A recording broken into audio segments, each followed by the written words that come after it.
Hey guys, Torben here from NSP. With our inflatable race boards, you're getting this kind of fin box, which goes through the deck down to the bottom. So we added a new belt,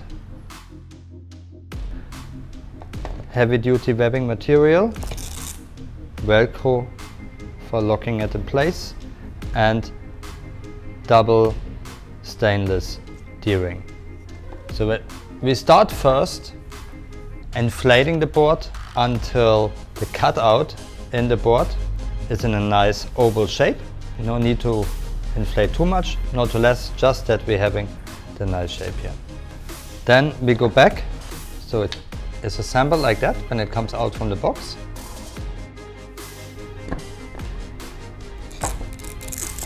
Loose the webbing.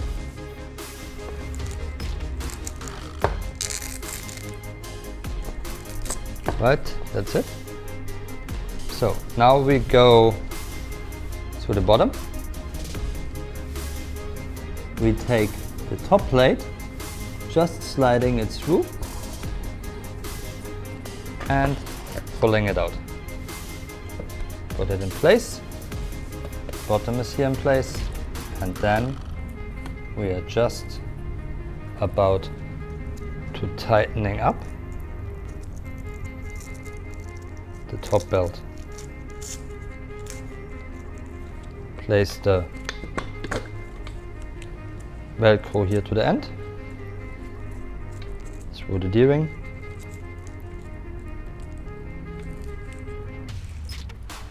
Sure, one more time. It's in place. So for the bottom, it's in place. And now we just tighten it and strap it down on the Velcro. That's it. Fin box is in place. Now you continue inflating the board, and then you're ready to go and have fun